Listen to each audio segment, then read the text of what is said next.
so it's, you know, everything's back to the way it was pre-pandemic. So we're kind of, you know, remarketing. So, all right. So most of you guys, I'm not going to go over some of this with you, but you guys know what market value is. The big thing that we deal with is market value, and it didn't happen during the heyday, because it's called this law of substitution. So keep that in mind, especially with, you know, 2022, 2021, listings didn't matter, right? Who cared what the listings were because they weren't on market rate. Now they matter, especially in new home communities, because if I can go buy a house that's comparable for 300, why am I going to pay 350 for your home? So when you see an appraisal come through and it's lower than everything because there's two listings that are lower, bringing it down, that happens now. So kind of keep that in mind with listings, that they can bring your price down based on that projected listing. So I'm sorry, you're saying active listings? active listings, yes, Not under contract. yes. I can't use them as sales, but I can use them as projected what's going to happen. And again, it's based off of why should I buy this home when I can buy this one over here? It's pretty comparable for a lot less money. So, yeah. You can hit hide on that if you want. New homes it's happening a lot, especially in the lower community, because you have the same model match and they're selling it for $50,000 any different way, and so a lot of times their own listings are killing them. And Yeah, that is weird. yeah, I deal with a lot with Lennar. Lennar is one of my big clients, and they'll have the same model match. One time they sold for 250, and then they sold for 200, then they sold for 195, then they sold for 285. And it's like, I found that whenever you get in the deal is what the price discount is. Yeah. If you're early, so that's the one thing. Always come in right when they've got it sold. They finished it up, because that's when you get your deepest discounts. You probably know that already, but all right. So coming down the pipe, I don't know if you guys have heard that Fannie Mae, there's no longer appraisal waivers technically, right? They've termed it now value certification. It means is that Fannie Mae is saying that we're not telling you the value is worth that. So your house is 400. Not saying that your house is worth 400. They're just saying that if it defaults, they're not going to hold the lender liable. So that's different than it used to be. Usually they say, well, I think we think it's worth that money. Now say, nah, it's close enough that we're going to let it waive. The problem with that is we've run into so many scenarios, especially during the pandemic, where people bought a home sight unseen. Then they got in, there was problems. Square footage was grossly wrong. And now they're way upside down.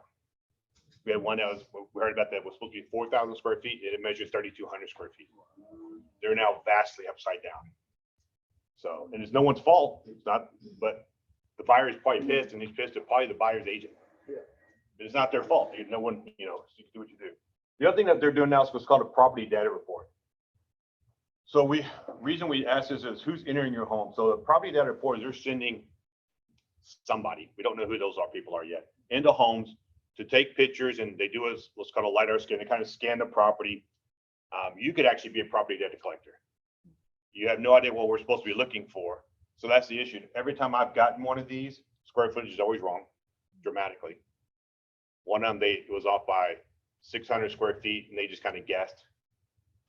So the other thing is these people enter a home. If you go in a home, do as a property data collector, are you insured?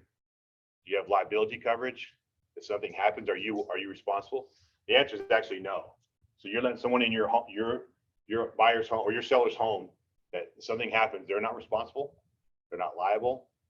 They just walk out and it's broken, and too bad. There's no insurance to go after. I'm insured, and I have liability insurance, and I have E&O insurance. So really, you know, who's coming in your homes. I'm sorry, are you saying that there's people out there who advertise themselves as inspectors? There are people that the lender says, we're going to send you to a home to collect data, and they act like they're kind of an appraiser. Hey, we're doing this for an appraisal purpose. They're not saying they're appraisal.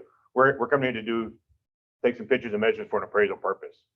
They're not actually appraisers, these property data collectors. And So as a buyer or a seller, you're allowed to say, no, I don't want this person. I want in. Yeah, so you're allowed to go to your lender and say, no, I don't want. As the homeowner, you can say, I don't want someone unlicensed and that's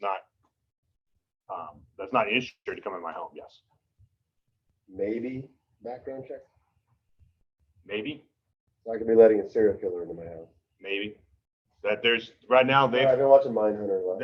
yeah, We got a lot to get through, Dave. They- so- All right, sorry. they haven't really, supposedly there's training, but no one knows what it is. Yeah, Supposedly the background, but no one knows, I've had a couple of that, when I take a picture of a room, I take a picture like this, right? So I can kind of see the whole room. I had a guy that just walked in and stood a circle and took pictures of the room. I'm like, I couldn't tell what the room was because it was, so they're really bad. And the last thing is a full appraisal. As the, I don't know, I'll put buying, but as the selling agents, or actually as the buying agents, we suggest that you have, you always have an appraisal done. One being is just to cover yourself for financial responsibility. You don't want to be now that person that the home was 4,000 and now it's only 3,200. They're upset with you. Can they do anything legally? Maybe, maybe not. But are they ever going to refer you again? Probably not. And I know you guys live off referrals. So we're going to talk about a couple of different options. We can help you out with that in a second. This is called the automation valuation model that a lot of the Fannie Mae are trying to use now. This is a great website that, or it's a YouTube video that this lady, Leah Brown, put together. It talks about property data collectors versus an appraisal. We all know how accurate AVMs are, right? Zillow, Open Door. So if it didn't work for you guys, now they're trying to put that on us, that there's these models out there. So kind of keep that in mind, that we know they don't work. We've seen proof of it. So apparently Fannie Mae has not yet. These are our comparable search parameters. So this is not an industry. This is my comparable sale parameters. Should be kind of how it is. You take your square footage GLA is 20%. So if you got a 1,500 square foot home, about 300 square feet on each side. You got a 6,000 square foot home where, 1,200 on each side. So, it really doesn't vary. We're going to stay within 20% of the age of the subject. So a new home, we're only going to compare it to something that's 2020, 21. The older the home gets, the bigger my age range will get. If I'm in Perrytown and the houses are built in the 50s, I got to have a pretty wide range to find something comparable. We try to stay in the same neighborhood, comparable lot sizes and comparable room counts. Those are our big search parameters. Yes. So stories, if it's 1 story versus 2 story, does that matter in Yes. your world? Okay. It doesn't matter in terms of value, but because most stuff, but we don't, if I can get away with never switching, I stay with 1 story versus 2 story. So if it's like a neighborhood that usually doesn't sell very often and you have a 2 story and a 1 story, you will pull that. So the idea of my search parameters, I'm going to start as small as I can. Right. And if I can't bracket things, then I get bigger and bigger and bigger and bigger. Usually when I fall into 1 story versus 2 stories, say you have like a 3,000 square foot 1 story home, maybe there's nothing big 1 story like that. So I have to go to a 2 story. Or I've had the opposite where I've had a 1,400 square 2 story. I couldn't find anything smaller, so I had to go find a 1 story. So the only time I use that is when I can't find something I have to expand. Only time you go outside the neighborhood is if I can't find something that I need to bracket, then I have to go outside the neighborhood. So when you see these reports come over, like, why didn't you use the one in that neighborhood? Because I didn't need to. I didn't need to go outside my own neighborhood. Does that include like the lot size? Will that make a big difference where you have to go out the neighborhood? Lot size, no, because lot size is very fluid. Like, if someone's 9,000 square foot lot and an 8,000 square foot lot, is there really a difference in that? If you had a buyer, would they say, "Oh, I'm going to pay more because it's 1,000 square feet"? Probably not. Most people couldn't. If I gave you 2 lots next door to each other, couldn't tell the difference, right? But what if it's in a subdivision where the lot's huge? Like, let's say that particular lot is really big. So we will make adjustments. Say we have a neighborhood that typical homes are 9,000, but yours is 12,000. Yeah. Then we're gonna probably make some adjustments. I tend not to try to use that 12,000 unless I have to, because it's not similar to the house. So, but we are, we have these neighborhoods that, you have an acre property. The difference in an acre and a half and 70.75 is not much. It's probably not gonna be much of an adjustment in that. It's just not that big of a difference. You know how some communities have, they're slated for condos, but they're not actually condos. They're Side condos. Yeah. How do you compare those? Side condos, you just basically have to use other side condos. Okay. So that's really, because you can't use since they don't own the land, you can't go use a single family home. You have to use another side condo. When you say site condo, what do you mean? Like Site build, so it looks like a home, Yeah. but it's in a condo, so we call those site condos. Okay, So, so even if they have like, I don't know, like the same, lot size as like a regular home, you still can't. now because it's based on, Condo doesn't own the lot. yeah, because it's based on ownership, it's a totally different, you typically those site condos are gonna higher HOA dues. A lot of times they'll have different amenities, so that's one thing we don't go to the neighbors because the amenities change, and then I've got to figure out what kind of adjustment we have because one neighbor has a pool and one doesn't. So, but yeah, Well, I guess, because like in my subdivision, we have condos and homes, but they're all in the same area, but they don't look any different from one another. yeah, you can't, they have to be a condo. Isn't that a detached condo? Detached or attached? They're all They're all the same. detached. We call, so what I call a site condo is a detached condo. Looks like a home. You could, if I do pictures, you would say they're both homes, but one of them is that ownership of land. Yeah, So that's what we call a site condo. gotcha. So you cannot, yeah, you really cannot, I mean, I'm not saying never. I mean, at some point, if I have nothing else, then I may have to use one, but there may be adjustments for that because of that ownership. What's the time frame that we're looking at here? Is it the past Oh, 90 days? So we try to stick, so yeah, okay. Sorry. No problem. So we stick, so same thing here, we stick with 90 days, most relevant, right? So you would switch those before you switch that time frame? No, I'd switch, I start here, start at 90 days, and then I'd go to 180 days. At 180 days, then I make a choice, and now every choice is different. Sometimes I'm gonna expand this one, sometimes I'm gonna go back a year. If I'm going back a year right now is because since January, I mean, you guys can help me out here. It looks like the market's been relatively flat, maybe a little bit of up and down depending on the neighborhood, but for the most part, flat. Whereas last year, if I get into the end of last year, we're still declining quite a bit. So I really don't want to use it because now I've got to go find time adjustments and it gets, I don't want to deal with that. Yeah, but I have to. So in case people don't know, in 2022, Fannie Mae adopted a measuring standard called ANSI. Once Fannie Mae adopted it, said the only way we'll take a loan is if it's measured to ANSI. Well, then every lender's like, well, we're going to sell it to Fannie Mae, so we might as well measure to ANSI. So now every lender just about it says it has to be ANSI standard. And Freddie Mac just came on board like last month. So pretty much every lender or every appraisal should be measured what's called ANSI standards. For the most part, it's not going to affect Texas very much.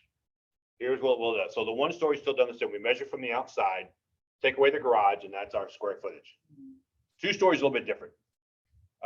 2 stories is we include the stairs now as part of the square footage, where before we didn't. And county typically does not. So if your home is 1,600 and you have an 80 square foot house stairway, now we're 1,680. We've got some pretty big staircases around. I've added 300 or 400 square feet before in square footage based on ANSI standards.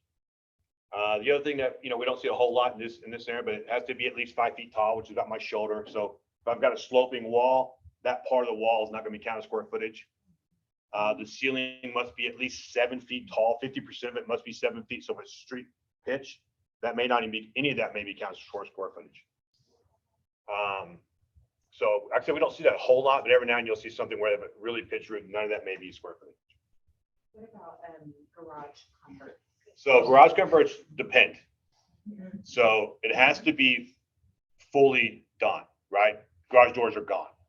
Oh, no garage door. Garage doors are gone. It can't be like a lean-to wall where, Closed. yeah, it's also part of the main AC system now. You've got it, they've reducted. So there are some, sunrooms, all that stuff. People are like, what's the, no, it's not, it doesn't have AC. It has to be constructed like the rest of the home. It's very comparable. Garage doors have to be gone. If it's like a lean-to wall, we're gonna go back and count as a garage. Now, most of the times on those typical homes, because they're about 1,500 square feet, it's a give and take. You lose garage value and you gain square footage, but it kind of evens out. It's not a whole lot of value either way. So, but this is big. And so we always tell people, if we go measure your home and we can add 200 square feet to a home at $200, I mean, I'm a square foot now, 400, 500 square foot, 10 grand worth of value that we've added potentially. Worst case is it gives you some wiggle room, right, to play with. All right. So what's included in subject land? We talked about that. The big thing we want to talk about here is once you're in the main home and you have to step outside for whatever reason to access something else, that is no longer part of the home. That's an ancillary unit, guest house, studio, whatever it is. I had a unique property that was a 1-story. If you're in the living room, you can look and you see a loft up there. It's a little rectangular loft. The problem with that is I had to go outside the home on some stairs on the outside of the home to get to it. So even though it's inside the home, and it was not square footage because it was not accessible from inside the home. Even if it overlooks. Even if it overlooks. Main area. That guy couldn't grasp that, but it did not count. So same AC unit, Same AC unit. but he had to leave to Yeah. go in. Does Yeah. that make sense? Yeah. All right. Garage apartments where you have to enter the garage to access it. That garage apartment is not square footage because you have to go to outside the main unit of the home into the garage to access it. So it's gonna still potentially add value. So okay, yeah, value just won't be in the square footage. So, but that also, so when you get into stuff like, like a garage apartment, we have to be able to find a garage apartment somewhere in the market. So if no one's built a garage apartment, this guy's the only one, then it's really not gonna be worth anything. So that's the whole ending is, so if you have a unique structure in your property and you think it should have value, my suggestion is, would you find something in the market that has it? Send that to the appraiser. Cash buyer. Huh?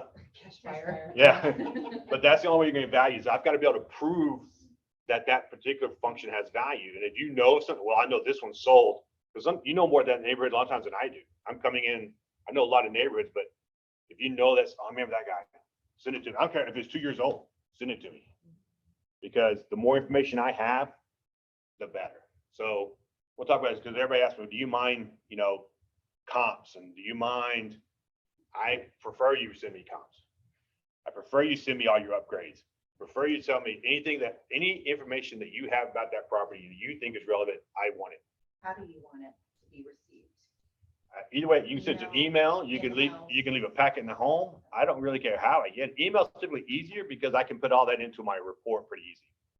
So email is always best, but I'll take it anyway you get it. And I'll be honest, there's 2 reasons we won't set your comps, right? A lot of times there's comps that we miss. I mean, we're human. A lot of times there's geocoding issues, right? So when we go to do a property, I map it out. I want this neighborhood, right? Well, some reason there's one over here that's in the neighborhood, but it's not in, I never would have seen it. I also had one that I put a parameter of 400 square feet on either side. So there was one that they sent me back saying, well, this one's only 10 square feet over that. Well, yeah, that's still relevant. I didn't see it though, because it was outside the parameter. So I put it back in the report and it raised their value up. So. I always felt like the appraiser was like untouchable, like we couldn't reach you. How do we get in touch with you if we know you're coming, and we want to give you the comps and all that? So- Change the sewing instructions to appointment only, so they have to get in touch with you. That, or, I mean, okay, here, so I'll be honest, appraisers are hermits. Give us the deets. I mean, because most of us are sole entrepreneurs. And we live in our little bubble, right? So I can't tell you the best way to know, like and most of them are one person. So one person does all the bidding, the emails, the whatever. I have a staff, I have someone in the office that does this stuff for me.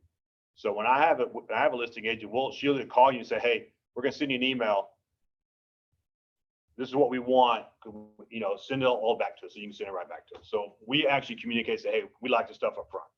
So I can't tell you. So what she's saying is a lot of times when we're working as a seller's agent, Mhm. then the buyer's lender orders the appraisal. And so how do we as a seller's agent get in touch with? Because I'm the gonna call the appraiser? listing agent. Exactly. I'm gonna call it, because I get, because I'm gonna call the listing agent every time, just say, hey, I need, when can I come?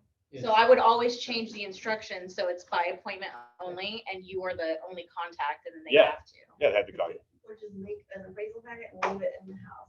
But I mean, most appraisers that I've talked to, we have conferences and we have trainings, they appreciate it. There are those ones that don't care, but most of them appreciate the information. And the other thing is, I'll be honest with you, so if I missed a comp, that's great. But that's just, I can see what you're thinking. It gives me an idea. And if you pick that one, because agents love to do this, they'll pick that one comp that really sold out there by itself, that one outlier. Well, I can't use it because one outlier does not set the market, but I can talk about it in my report. Hey, this one was considered, but we didn't use it because it's an outlier. It's someone paid over that amount of money. Because there are those, especially new agents, that love to pick that one that sold more than anything in the neighborhood, I can't use it because that's not the market. So that's one thing about market value. It's not the most probable price that it would sell. It's what it's kind of like an average, what the average in the market would say it's selling for. You know, we were so far behind in 2022 because the market was outpacing what we couldn't keep up, right? I mean, even if we pulled a comp 2 days ago, it's already inflated. It was already inflating beyond, so we couldn't keep up. So we keep in mind that we have to base it on a past number, and it's always lagging behind because it's always based on history, not forecasting. So How many comps do you? I typically try to have 4. So you can have as little as 3. 3 is the minimum, and it goes to as many as you need. I have one right now that has 6 comps because it's such a unique property. But I tend to have 4 because I like to have 2 worse and 2 better. Or usually 2 bigger and 2 smaller. I like that, so that way it's not, you know, I try to do that. All right, we talked about just a little bit staying in the neighborhood. Austin's a little bit more difficult because sometimes we don't have recognizable neighborhoods, especially when you get in central Austin. It's the neighborhoods. I mean, Circle C is a great neighborhood. That's easy. Meridian, these ones are the outliers, but in central Austin, it's mainly boundaries of streets. So, you know, but we try to stay in the neighborhood as much as we can. So it blurs in Austin quite a bit. A couple things how we can help you. So pre-listing, we can do measurements to ensure that the property is accurately measured. So we'll come to your home, do a measurement, send it to you in a PDF form. You do what you want at that point. We also do appraisals to help determine it. So we do a lot of pre-listing appraisals. A couple reasons we do that. One is you've got that seller, right? My house is worth here. You think, well, no, it's probably worth here, and he's not moving. Sometimes we come out and do an appraisal and say, let's find out what appraiser says. What do you think it's worth? We have 2 types. The other one is you go to that property. I don't have any idea what this is worth. There's no comps. There's just nothing. So I need help. We can help. There's 2 ways we can do it. We can do a full appraisal, come out and measure it, take pictures, judge the quality, all that good stuff. This is gonna be more for those really difficult ones, you know, or we can do a desktop appraisal. There's a lot of comps. We can send you a desktop that's much cheaper. It takes you a little bit of legwork on your part, but we base, the only problem with the desktop is we base everything on county records. So again, if our square footage is wrong, then our appraisal could be wrong. But this is a much cheaper alternative to a full appraisal. What were those 2 comps? Typical full appraisal runs about $600, and that'll cover almost 90% of the market. So the more, think of it this way, it's kind of like you guys, the more complicated the property gets, the more it's going to, if you walk in and go, oh my God, then it's probably going to be a little more than 600, but that'll cover about 90%, up to about 4,000 square feet. So it covers most everything. The desktop runs about $350. And measurement only? Measurement only runs about $150. Again, that covers 90% up to about 4,000 square feet. We get into 8,000 square feet, I may double that price, but. So if we do a pre-listing appraisal, Mhm. how long, what's the time span that we can use that on the listing where the lender's still going to say, yeah, this is good? Well, that's one problem. So the lender will probably never accept that appraisal. Right. Okay. So they're It's probably just gonna for start, our benefit. it's just for your benefit and your sellers and your kind of your buyers. Hey, you're not gonna, so, but there's, the lender's probably still gonna order one if they're, unless they go the AVM route, but they're probably So it's like a ballpark sort of thing, but a Kind of- very good ballpark. a very good ballpark, a little more data behind it than Yeah, you can't really, you're not really using it for anything Right. except for your peace edifice. of mind to your seller. for Sure. pricing. And then you've got a buyer say, hey, we had an appraisal done. Something, so I've got a lot of guys that sign, they're realizing that times have changed, right? It's no longer stick a sign in the door and it's sold, right? It's taking more data, more work, more everything. So I've got several agencies like, you know, we'll pay that $350 just because we'll have a leg up and, you know, we make it up in the long run. So, Could they use the full appraisal? no, because every lender is going to be typical. Now, here's what can happen. This happened actually several times. We do a full appraisal and then that lender comes out and I'm on the panel. Then sometimes I can go in and do the next one a lot cheaper. Hey, I just did the appraisal. I've already measured it. I've already taken pictures. So I can charge them only like $350 because all I gotta do is rerun comps for it in case things have sold since I did it originally. Have you heard of people using this if the next appraisal from that lender is Yeah. different and then they use it for evidence? Yeah, so that's great. So that's what they've used it for is reconsideration of values, right? So reconsideration of values, I'm sure you guys have dealt with those. what happens typically, and the reason that I'll be honest, that 90% of them fail is because the house selling for 400. Almost every listing agent will sell me something for 350 that they don't want me to bring up.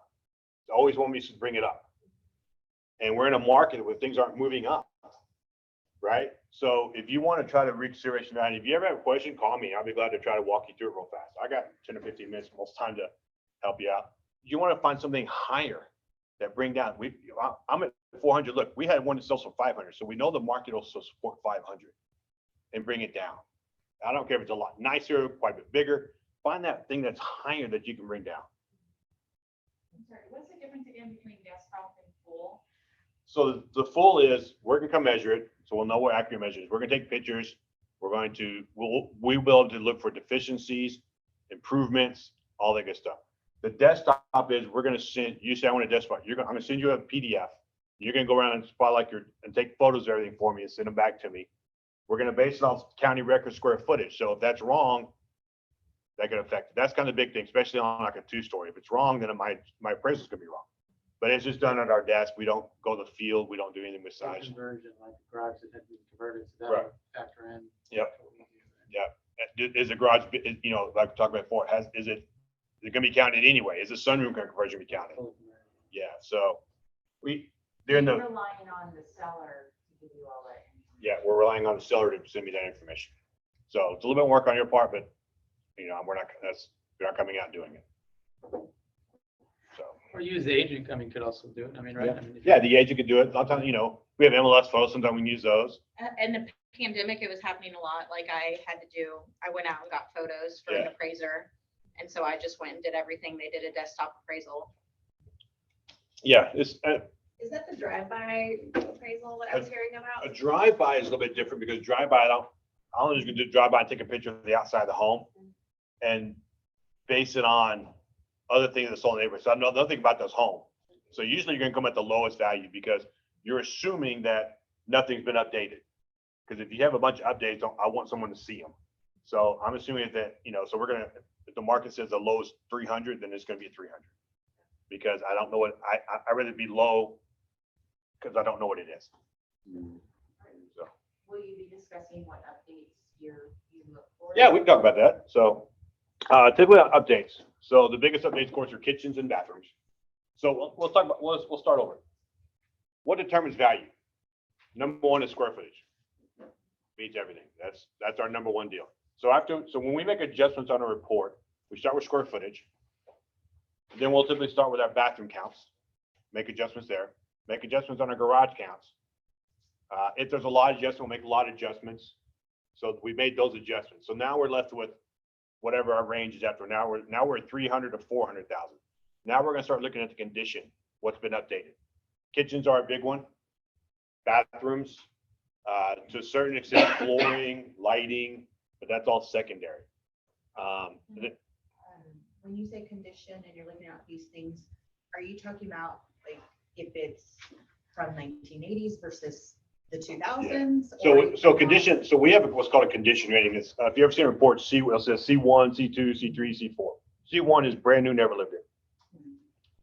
C2 is barely lived in. So think a new home that's only been maybe 1 or 2 years, or maybe a complete gut remodel.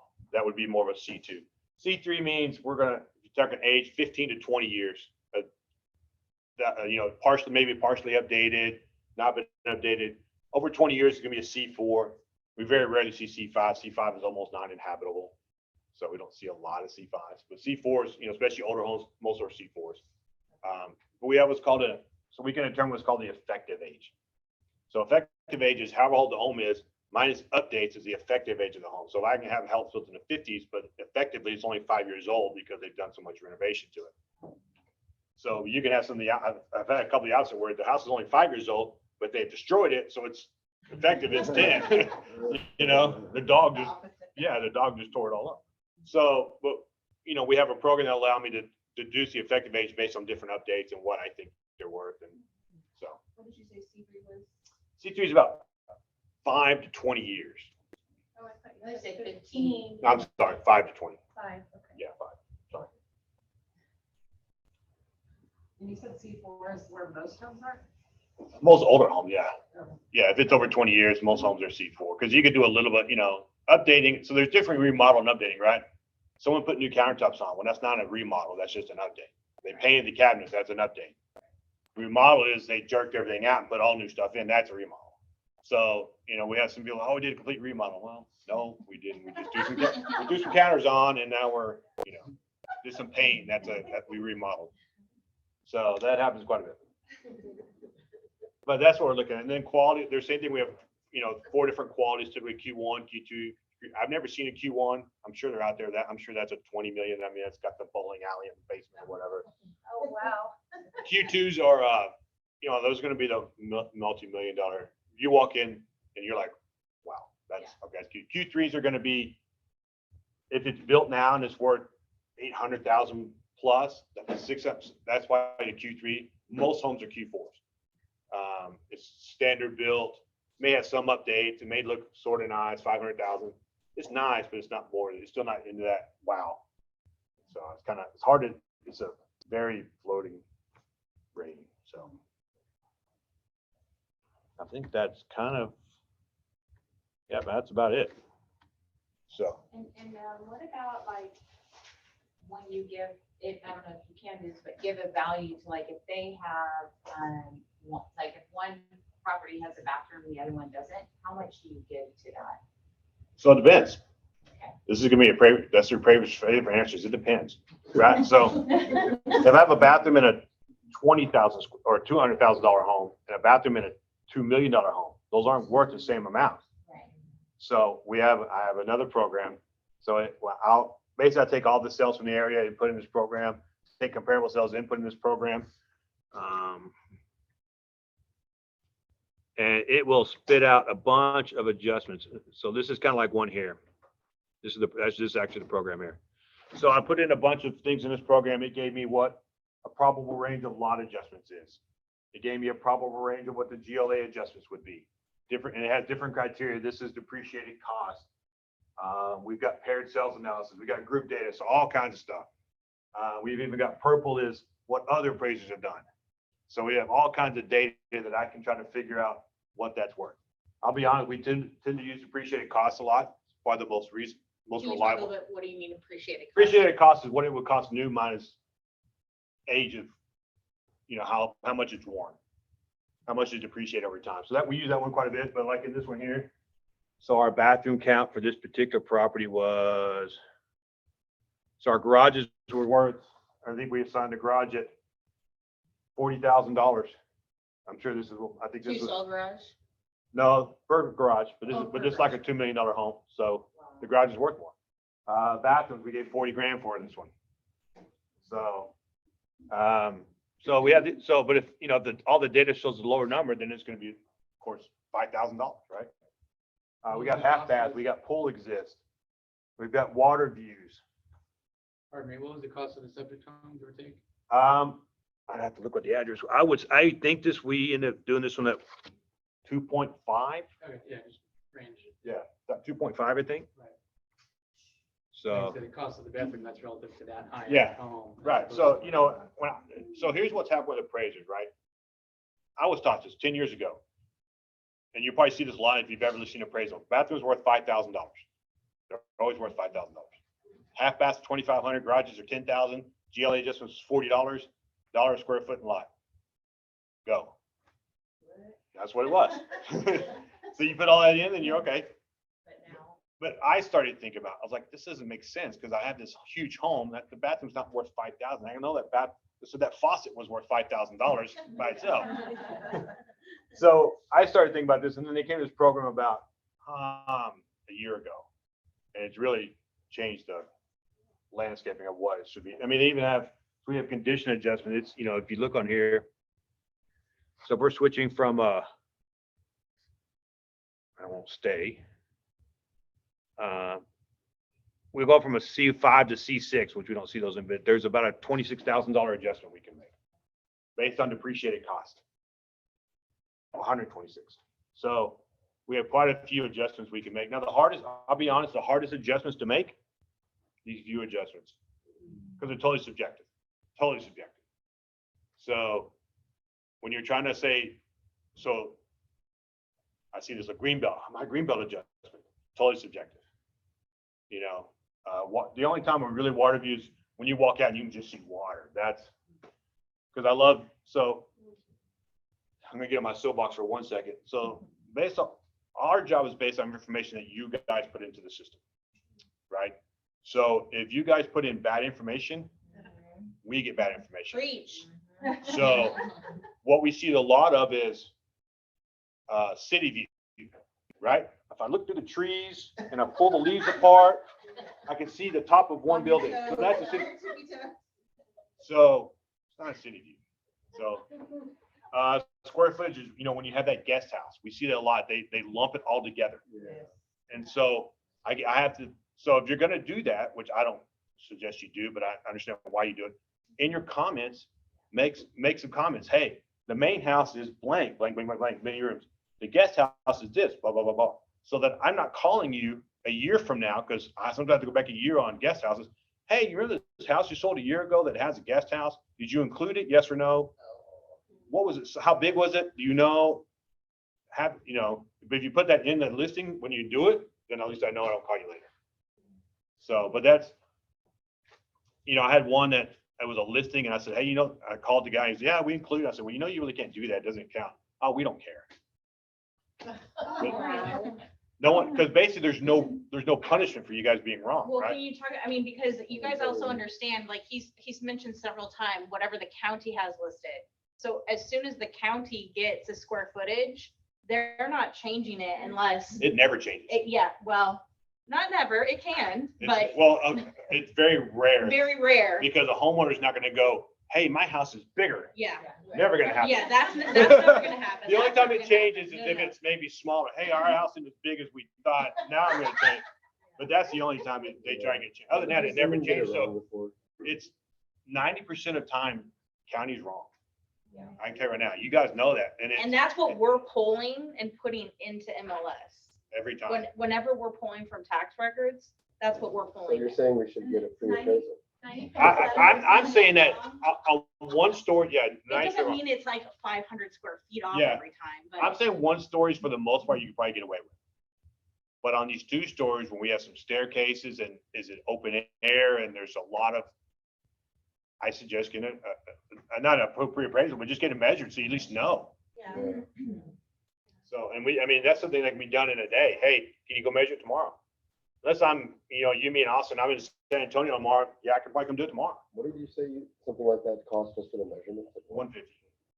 Yeah. So, yeah, again, especially on a two-story, if I added $10,000 to your value, $150 isn't a whole lot. No. How long does it take you to do measurements for 4,000 square foot? Depends. So it depends. Single story. Single story, I mean, take me probably about 30 minutes.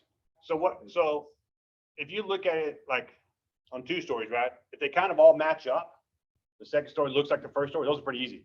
It's when you get those ones where the second story is completely different and I'm inside walls trying to figure out, okay, if I look through the wall, sometimes I've got in the attic and follow the attic around. I mean, all kinds of stuff trying to measure some of these two stories that are really difficult from the inside. So. I mean, that's a good point, though. You could be doing your sellers a disservice by not knowing. Because I can count hundreds of times that a deal fell through because the square footage was off. Yeah. Because we were smaller. And especially if they added like a guest house. Well, yeah, your home's worth 2 million if it's actually 3,000 square feet. But that guest house is only worth, if you're lucky, 50 cents on the dollar. So now you're down into a 2,000 square foot home and you dropped it $500,000 in value. So if we have appraiser come out, the square footage is wrong than what the county has, can you take that appraisal and have the county change it? You can, but why would you want to? In what instance would you want to? I'm not going to tell them that it's more square footage because then they're going to tax me Right. more. That's why it never changes. Or smaller, either way. So I think I know if what it's you small, said, so right? if county says my home's 4,000, it's only 3,500. Yeah, I'm not county door. Hey, my house is smaller, but that doesn't happen a lot. Most time it's the other way. It's my house is bigger and they're never going to tell county. Which I don't blame them. I wouldn't tell county either. Yeah. So, but You don't for measure your the job- lot, though, you just measure the house. yeah, but for your job, that that's an important number. Yeah. Cause that's 90% of our value is based on that. So this didn't come up today, but I'm gonna kind of talk about a little bit. Rule of thumb. Not saying it's accurate every time. Pools. However much you think your house is worth, about 10%. Not saying it's out every time, but this was $1.5 million or something like that, 2 million. We're at 100,000. If you have a $400,000 house and it's in ground, no above grounds aren't worth anything. 40 grand, but just a rule of thumb. Wait, say that again. That last. So your house is worth 400,000, the pool's probably worth 40, Oh, give or take. So if it's in a bad shape, maybe it's worth less, or, It's approximately 10% of. the approximately 10%. value. Yeah. So how much is that? Because I get it all the time. How much is the pool worth? What if it's half in and half above? No. I promise I've seen this It has, lately. if it's an above ground pool, however and they buried it in the ground, that's still above ground, yes. In your eyes, it would be above ground. It's not my eyes, it's the lender's eyes. The lender will not take it. I don't care if you decked it and formed it in, and the lender's like, it's kind of like, It's not considered, you won't get any value. not of that, no, because the lender considers If that. anything, it would be a hazard and some people don't, Yeah, some well, lenders don't want it. Yeah. That's the deal, the lender considers that personal property. I don't care how much it is, you can take it apart and take it with you. Above ground spas are the same way. Spas are not worth, they're leaving it, it's not worth anything because it can go. Solar panels are like that. Solar panels aren't really worth anything because most of them are leased and they come up, technically you can take them off the house and take them with you. So we had an appraisal on our house, we bought it, knocked it down, but they had to do an appraisal first. And we did get a $5,000 credit for our hot tub. Now it was like built into a deck and that kind of thing. Shouldn't have. So, You got lucky. yeah. So hot tubs, no value. Don't tell me, they have to be, you can't take it with you. Right. So if it can be taken apart and sold off, sheds are the same way. Sheds, technically, I sold my shed when I sold a house. So I'm like, I'm not gonna get anything for it, screw it, sell it. Because it's not attached to anything. If it's not actually attached to the ground, it's not gonna be considered. So, but do you include detached structures on the property that are permanent? Yes. So if it's permanent on the concrete, how it kind of determines if it has electricity or not. If there's electricity, now we can classify it as something. It's a workshop, it's a studio, it's a casita. If it's just a storage building they didn't put on concrete, probably still not worth anything because again, I have to be able to prove that in the market. So I gotta be able to, so if I want to prove that storage shed is worth something, I've got to go find another storage shed, which MLS doesn't tell me there's storage sheds, right? So doesn't tell me if it's on the concrete, doesn't tell me anything about it, except maybe here's a picture of it. So I can't really put value because I can't assign that. So things that don't give value, outdoor kitchens. Because again, the MLS data is not very good. I don't know what houses have it or not, especially if there's no picture of it. So how do I make a value when I don't know if I've got 5 comps? This one has one, but I'm not sure about these other ones. So I make an adjustment. So you can't give an adjustment. Does that come up with builders like that are decking out all these houses? Do you- Builders, yeah, a little bit sometimes. So yeah, it depends. It depends. But they're also then competing and dealing with themselves, right? Yeah, they're So gonna, then so. they're saying, hey, this is, Well, and what you we're and you have that, so you have that, if you go have that buyers on a new home and they're putting every upgrade under the sun, they're never gonna get that money out of it. Right. So, and They need to know that. they need to know upfront that, yeah, you can put all this stuff in for you, but it's not gonna, so things always follow in mind. So what gives value? Inside the home. Outside the home is for you. So they can put kind of whatever they want on the outside is not gonna be worth, because I, again, gotta find it. great conversations to have with both sides, both Yeah. sellers and buyers. Yeah, Just because it has this, yeah. if you're Because financing. you spent 10 grand on the gazebo, fantastic. It's gonna help the marketing of the home. Yeah. I can market it better, Right. but I probably can't give it any value. What about like those big pole barns? I have a big pole barn on my house or property. It's Like outside the home. Electricity in The it. electricity Yeah. is not fully insulated, but So this program will have like, I don't know, because it's so old. you could fit an RV in there. Yeah, so we can add a feature. I don't know if these, so we have exterior features, cabanas, gazebos, guest houses, boat facilities, aircraft facility. One person had an aircraft facility. Tennis, there's workshop. We can have a workshop. We can have barns. We can have, and if I put this in there, it'll, if there's any, it'll come up with some adjustments for it. Now, I've done enough time, I can tell you, so there's anywhere from negative 100,000, but probably, depending on the barn. So, So if you were appraising my property, you would look for another Yeah. property that had that. I'd look for that. structure. so that's the thing, when after our adjustments, so we've done square footage, bathroom, bedrooms, no bedrooms, but bathrooms, garages. Now we've done conditions. And we're down to the very bottom. What's left is everything else, pools, guest houses. So that's why you're like, well, that should be worth more than that. Well, yeah, it probably is, but after all the adjustments say that this house that has a pool is now only worth an extra 30,000. So we're 30,000 after everything else.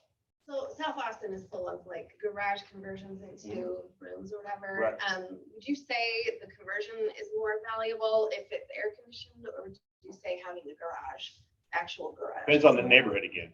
Because most garages in South Austin are going to be worth 10 grand a space on average, right? But if we added 400 square feet at 500 square foot, well, there's 20 grand, right? Sure. So each garage was 10, so it kind of evened itself out. So, Okay.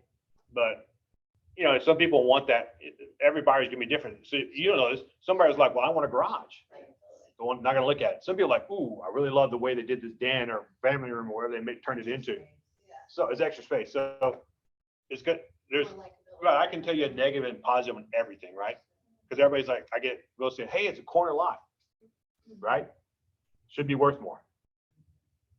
But now we have two things of traffic. I got cars coming two ways. I've got bigger yard to mow. I've got more upkeep. Usually a lot more front yard than back.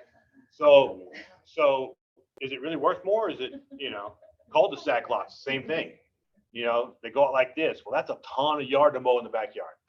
So there's a positive, there's a positive and negative for everything in the market. So It's just how you talk about it, like from our perspective compared to an appraiser's, right? If you're helping a buyer and they're looking for certain things, then like you said, it's worth more. it's worth more. But financially and like from an appraiser standpoint, no. I'm gonna tell you right now, as an appraiser, I would love to hit your value every single time. My life would be so much easier, right? But I can't do it. I'm the only person in that transaction that has no financial stake in it. None. I get paid my fee whether I come in at value or don't come in at value. If you're the listing agent, you want it higher. The buyer's agent, you want it lower. The lender wants it higher. So I'm never trying to kill your deal. It's just what I think, and keep in mind, it's my opinion. So you know what opinions are. So I think I have a pretty good opinion, but I am human and wrong sometimes. So that's why, the reconsideration of value, if you have questions, one second. If you have that reconsideration of value, you're like, I think this is wrong. You want to send me the appraisal, send it to me. I'll take a look at it. I don't charge you anything. I can tell you, it's pretty good. Here's a couple comps, try that. And I'll, help you out. I'm here to try to help you guys any way that I can. So. Appreciate it. If you have a neighborhood that's predominantly 3+ bedrooms and there's a lot of custom built homes in this neighborhood. Mhm. This family built 2 bedrooms because they were gonna be in their forever home. It's no longer forever. But there's a space for a 3rd bedroom. As is, you would appraise it with just 2 bedrooms, and would you adjust down because it has 2 bedrooms? What I would probably do is call it a 3-bedroom and put an adjustment to build a wall. Okay. That would probably give you more value, because if I can't find a 2-bedroom, Right. then I can't, then all of a sudden it's functionally obsolete, whatever the word is, and it really drags the value down. So if I can see where the wall used to be, how much we put a sheetrock up wall for $5 grand. So man, I'm not making a $5,000 adjustment to add the bedroom back, because buyers in that neighborhood would expect 3 bedrooms. I have one right now, the one that's so complicated for me, out in Blanco. 4,000 square foot home, beautiful home. It's got 2 bedrooms in it, and 2 full baths and 2 half baths. Well, I got problems now because I only got 2 bedrooms and a 4. And then out of Breezeway, right across the Breezeway is a 3,000 square foot guest house that has 3 bedrooms, 2.5. It's the full. So this one is all over the place. But he did, I mean, I talked to the guy, I was like, you only do a 2-bed? He goes, yeah, because I don't want people coming to my house and living. If they want to come stay, they go next door. He goes, we have they built a craft room, but they plumbed it. In the closet, there's plumbing that they can make into another bathroom and bedroom if they needed to. So I'm like, so I had to make an adjustment for that. We made I think it's $50,000 to convert that and to make it at least comparable to other houses in the neighborhood. Yes. Yeah, theirs is a library and a bar. Yeah, I would say it was at a wall. So typically what you need for a bedroom, while we're on the topic, you need, of course, light in your window, a door, and a closet. So sometimes that comes up. Yeah, now, depends. Yeah. If I have that 1930s home that they just didn't come with closets, then that's I'm not gonna ding it for that. But I've got these are all funny ones. So I got a house now. It's an L-shaped house. It's again like 3,000 square feet. They put one bedroom in it officially. The main bedroom because it has a closet. The rest of them don't have closets. And they all have a door opens up to the outside patio. Wow. So I've been working on this for 3 weeks, still trying to figure this one out. But he has no closets. So we had to figure out how much it's going to be to add closets because on that new home, you would expect closets. On a 30s home, maybe not. They used like a chaperone back then, right? Dresser thing. Yeah, armoires, trunks, but so, This one also doesn't, in the second bedroom, does not have a closet. but again, you can add a closet. Right. So are you adjusting for not having a closet, so it's gonna bring the value down? Because you have to think of what a typical buyer would want. If I'm going to buy this new home, I would expect to have a couple bedrooms with some closets in them. If I don't, then I'm not going to pay as much. So, But this is the other problem, what he's talking about too, is when we're entering info on MLS and we're making those calls of, yes, this is a room or this isn't a room, like that's why it matters. Yeah. Like a room with glass doors versus the solid doors. Is it a bedroom or is it an office? well, it depends. So here's what I'll tell you. Every appraisal I've ever seen, 3 to 5 bedrooms is just, there's no adjustment for bedrooms at that point. After you get past 3, we just count towards square footage because you can assign that room any label you want to assign it. Is it a study? Yeah, it's a study. Is it a media room? Yeah, it could be a media room. Yeah, it's a bedroom because it does have a closet. It could be anything you want it to be. So once you get past 3, it's just all counted towards square footage at that point. So the difference now to you guys, it makes a huge difference. 3 or 4 bedrooms. My family wants 4 bedrooms, but when I go to do an appraisal, I try to look for only 4 bedrooms too, just so I don't have that issue. There's a window. Two houses, exact same square footage, in the same neighborhood. Everything is the same except one is 2023 and one is 2002. Okay. So what is the difference is there? Everything else is the same bedroom, same bathroom. So first of all, I wouldn't use those two in an appraisal, typically not, because there's so vastly different, right? So what you try to do is find out what a range of houses that built in 2020 would run, range of houses that built in 2000, and see what the difference is. The difference is 60 grand, and that gets in a condition, right? We have a C2 home and a C3 home, then we're making some adjustments based on that age. So, So that's why the age range kind of gets important because you have to think in your buyer's mind. We try to think like the buyer. If I was a buyer, would I consider these 2 homes the same? That's my whole deal is to find, I have a subject, I'm trying to find something as close to the subject as I can get. If I have a 2020 home, as a buyer, I'm not looking at something built in 2020. I'm looking for a new home. So I'm never going to even look at this one. Now, 2 years ago, I was looking for anything, so it didn't matter. But appraisals didn't matter either, right? It was, there was appraisal waivers at the wazoo, so it didn't matter. But nowadays, buyers have more choices. So I'd rather wait for that 2020 home to come open than buy something at 10 years old and I've got more maintenance and more, So again, I'm going to go that far back if I have to, and I'm typically not going to.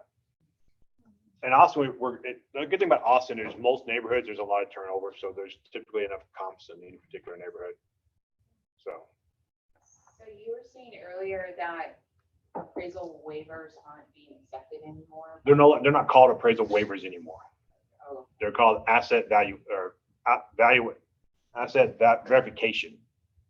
And all they're doing is saying we're not saying, Fannie Mae's like, we're not saying it's worth 400,000. We're just saying if it defaults, goes into bankruptcy, we're not gonna hold the lender responsible for it. I guess because they were having to do that. They were having to do it a little bit because of the pandemic and, we were behind. We were a month and a half behind, which was understandable. It was so much refi because we were getting, of one person, we were getting probably 2 loans. They're refining the home, taking the cash out and buying something else.